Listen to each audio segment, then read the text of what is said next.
Assalamualaikum warahmatullahi wabarakatuh. Perkenalkan, nama Ibu adalah Tri Utami, SEMAK. Pada kesempatan kali ini, Ibu akan membahas materi pada pertemuan ke-8, ke-9, dan 10 mengenai konsep penanding.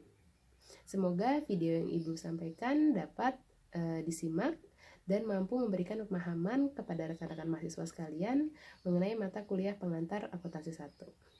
Selamat menyaksikan videonya. Terima kasih. Mari kita lanjut untuk pembahasan materi, masih di tema yang sama, yaitu menganalisis transaksi. Sebelum kita bahas lebih lengkap, maka sini sekilas hal-hal yang akan diterangkan. Jika sebelumnya teman-teman sudah mempelajari bagaimana cara mengidentifikasikan bukti transaksi, lalu mencatat ke dalam jurnal umum, dan posting ke buku besar, langkah selanjutnya yang dilakukan adalah menyusun neraca saldo, yang kemudian melakukan analisis dan interpretasi keuangan menggunakan analisis horizontal. Mari kita bahas neraca saldo. Apa itu neraca saldo? Jadi neraca saldo digunakan untuk mendeteksi kesalahan pada posting debit dan kredit dari jurnal ke dalam buku besar.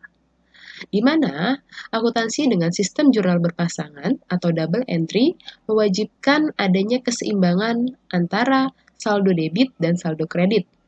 Sehingga neraca saldo lah yang digunakan untuk mengecek kesamaan dari kedua saldo tersebut.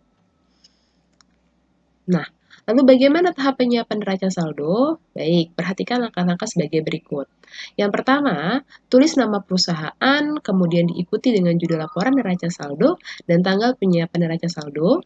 Lalu yang kedua, silakan ditulis akun-akun dari buku besar dan masukkan saldo debit serta kredit di dalam kolom debit dan kredit yang ada pada neraca saldo yang sudah dibuat.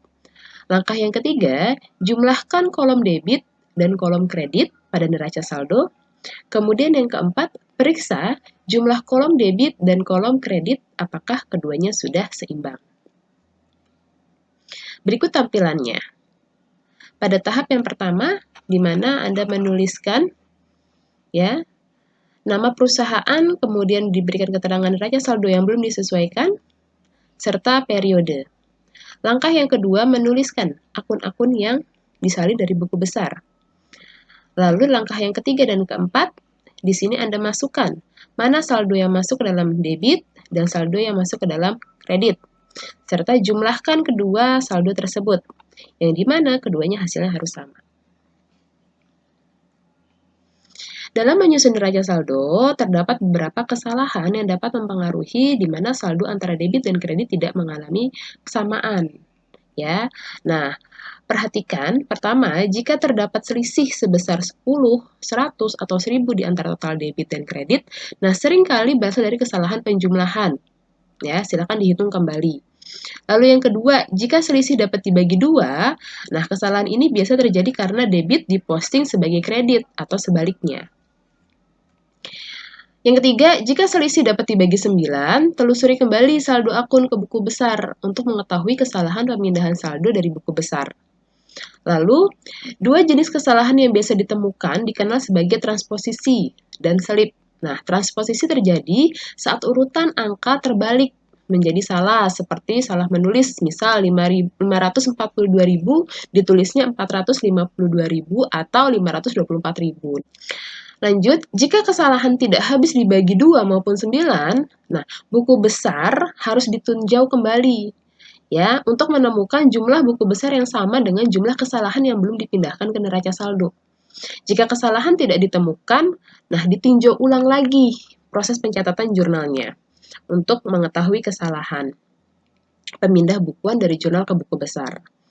Lalu, jika kesalahan tidak ditemukan melalui langkah-langkah sebelumnya, maka proses akuntansi harus ditelusuri kembali, mulai dari langkah terakhir dan mundur sampai ayat dalam jurnal. Jadi dicek dari awal lagi, proses pencatatan jurnalnya, proses postingnya.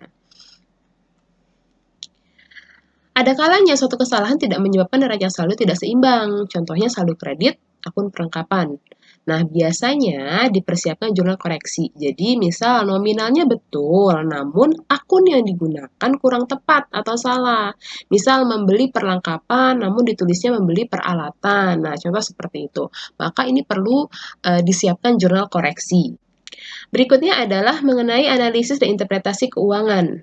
Dalam analisis horizontal, jumlah setiap pos laporan keuangan periode berjalan dibandingkan dengan pos-pos yang sama dari laporan keuangan periode sebelumnya. Jadi kita membandingkan laporan keuangan periode saat ini dengan periode sebelumnya. Kita membuat persentase perhitungan dari masing-masing akun. Contoh pada laporan laba rugi, terdapat dua akun, yaitu pendapatan dan beban. Beban-beban terdiri dari beraneka ragam. Maka dari masing-masing akun tersebut, kita persentasekan apakah kondisinya mengalami kenaikan ataupun penurunan. Demikianlah video untuk penjelasan dari pertemuan ke-8 mengenai analisis transaksi.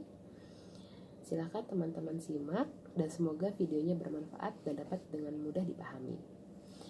Untuk video berikutnya adalah masuk ke pertemuan ke-9 yang akan kita bahas mengenai konsep penyesuaian. Cukup sekian dari Ibu, kurang lebih mohon maaf. Assalamualaikum warahmatullahi wabarakatuh.